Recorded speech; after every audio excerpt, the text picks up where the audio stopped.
I usually start by explaining my name. I don't know if you caught it on the introduction. I've got a slightly unusual name. My name is Michael Mee.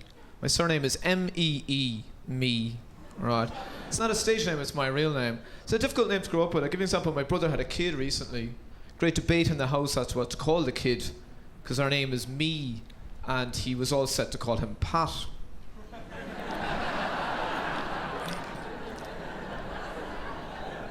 I didn't think it was a great idea. The second choice was Pierce.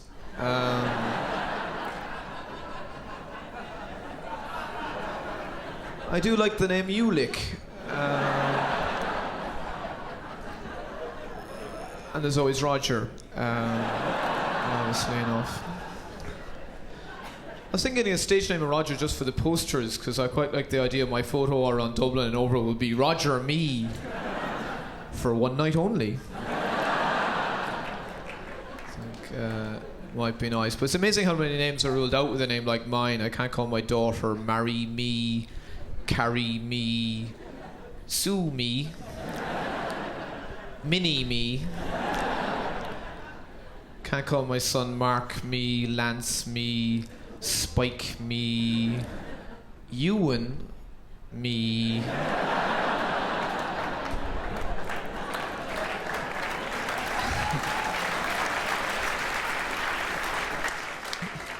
Rob me, fill me, deck me, stew me, nick me, pam me, buzz me, bill me, gore me, sting me, bend me, shape me any way you want me.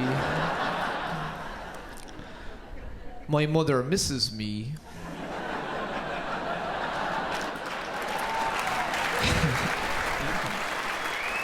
The nicest review I ever got was his Cork's answer to Woody Allen, and that is like, I cried. Well, I didn't, but I should have. But that's what I'm aiming for, is that kind of level of care and attention, and I mean, other people write in different ways, but I'm up in my room going, oh, I can't wait to try this out, so. One sign I really hate, you get in a taxi, thank you for not smoking. Do you ever learn, thank you for not smoking? I'm looking at that thinking, thank you for not smoking. No, you're not. You're telling me not to smoke and pretending to thank me. Thank you for not smoking. Then I started thinking of all the other things I could do in his taxi that he could thank me an awful lot more for not doing. He should have signs all over his taxi. Thank you for not taking a hammer out of your pocket, smashed me over the head and taking all my money. Thank you for not taking down your pants and doing a big crap on the back seat of the car. How about a sign saying, thank you for not walking?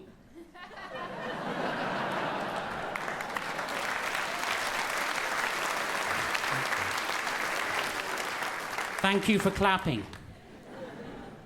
Do you know that walking is an Olympic sport? How did that happen? Did you ever watch them? Did you ever watch the walking? Did you ever watch them, huh? Yeah. Where is the job satisfaction? What kid ever looked at the television and thought, when I grow up, bing? It's the only sport based on not doing something, which is not running. They're just going, don't run. Whatever I do, don't run. Mustn't run, don't run. It's like men having sex. Don't come. Whatever I do, don't come. Don't you think it's the most frustrating thing in the world? Can you imagine one guy, he's always last. He can never catch anybody. Always last. 10 years of this. Don't you think one day he'd just go, fuck it!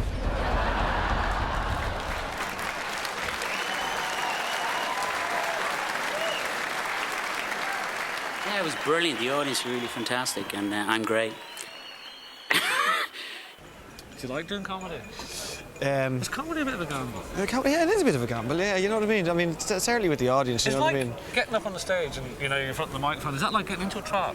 Yeah, it is like getting into a trap. It's like eating out of a bowl. And doing comedy, it's like eating out of a bowl, having a bit of water. Like push you onto the stage by the arse? Yeah, what happens is, well, actually, no, it's on the side of the stage, and there's 6 comics get put into the traps. Yeah. It's the first one to the mic.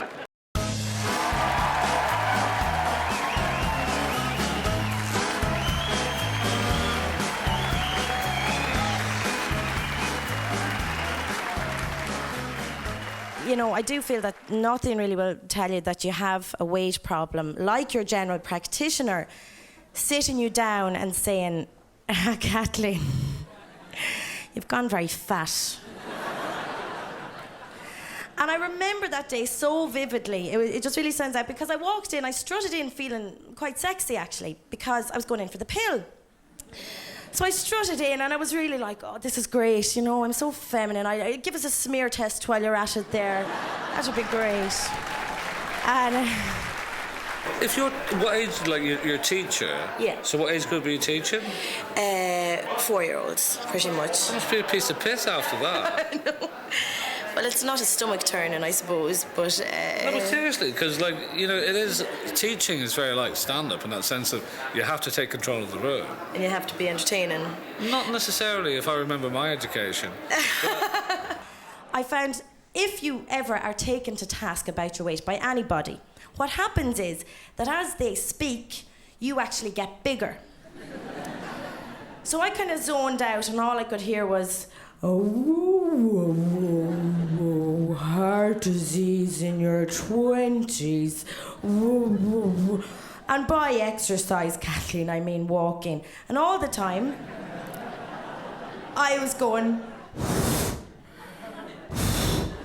I just imagine what the camera's doing for me.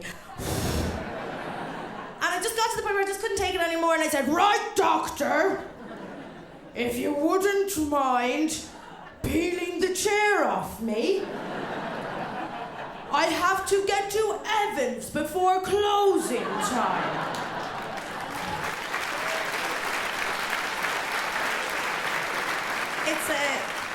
It's really nice. It's really nice to get a clap for that because I know a lot of people don't exactly know what I'm talking about. Evans is one of those shops for big, beautiful girls, and I love going to Evans. Yeah, I love going because you do tend to feel thinner by looking at the clothes. And also, I feel I need to go, there's no need for that now.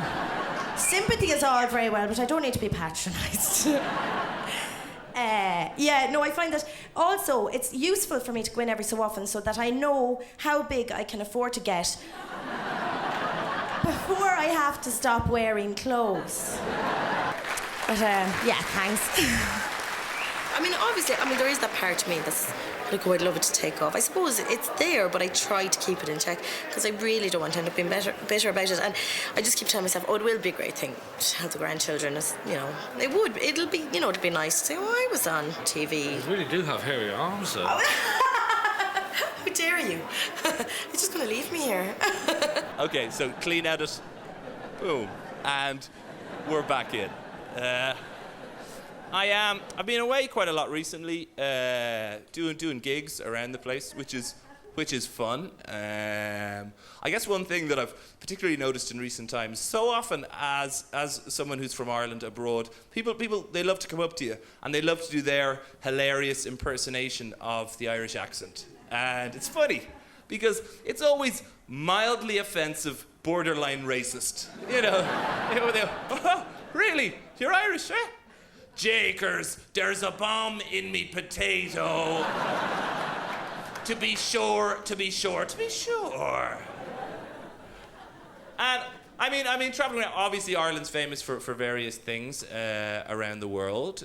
We have the incredible history of the whole, going right back. Our indigenous people were the leprechauns. But they died out tragically owing to the fact that they were all male.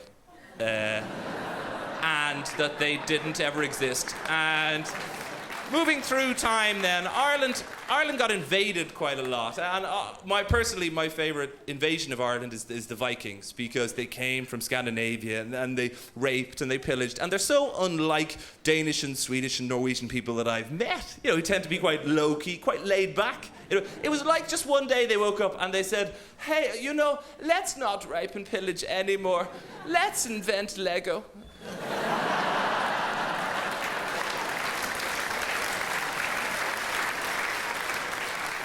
Let's open IKEA shops around the world. In fact, the original Viking longships, they came in a flat pack. You put it together with a tiny little Allen key. I didn't really have a set plan. See, that's a terrible weakness of my whole comedy career. I never really have a plan, so sometimes I go out and talk about very inappropriate things that, well, there's quite a lot of foreign people in who have bad English. You know how it is. It is mad though when you're married, because I've got a kid and I live now with the missus and we're good as married anyway. And when you get married, it's amazing. All your girlfriends, lads, disappear. Now I don't mean like the one, fiddly in the bed ones. I don't mean them. I mean like going to cinema or how are you or how remember us in school? Yay! They disappear. Because your missus comes down and goes, do you remember your friend Nicole? Your friend? Yeah. I rang her up and, what did I say again? Oh yeah, fuck off!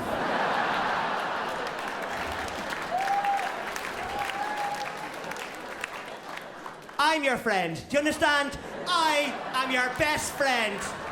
You giggle with me and you sit up all night watching videos with me! I'm your best friend! Now, how long have you been doing stand-up? Let's see now. 9 years. You just had a stroke? No, that's me thinking. Yeah, You've been doing it 9 years, yeah? And you got good last year? Yeah, well, halfway through the end of last year, I got really good. Is that when your sight started going? Yeah, the sight started to go, and the speech was starting to slur a lot. Well, and the limp came in, and people thought that's slapstick. Richard Pryor. Yeah, Richard Pryor. I did well with that, yeah. No, but what was your big breakthrough then? I think funnily enough, it was, coming second in So You Think You're Funny. Who came first? Tommy Tiernan. Whatever happened to that fucker? Yeah, he's gone, isn't he, the old shit with big curly hair? Yeah, well, he wears a hat, doesn't he? Yeah, he's a Jamaican. But yeah, I have got a child, yeah. He's lovely. Well, he's not. He's lovely. He is lovely. He's gorgeous, but he's evil. So, this is what he did, right? What we did, right? We got this ridiculous furniture. I hated it, right? It was crap anyway, right? The missus wanted to get it because it matched the floor, and the floor had to match the ceiling, and the lamp has to match the curtains, and her shoes have to match her bleeding arse, and her knickers have to match her head. But anyway, this is what it was. €5,000 for this, right? So, it was suede, right? And when we brought it in, my 4-year-old actually stood at the door, right? And he just stood at the door and went, excuse me. And I went, yes, are you seriously bringing that into the house? And I said, yeah. He goes, well, I am going to destroy it. I am 4 years old. It is my job to completely destroy everything in this house. Now, do you want to put it back in the trunk?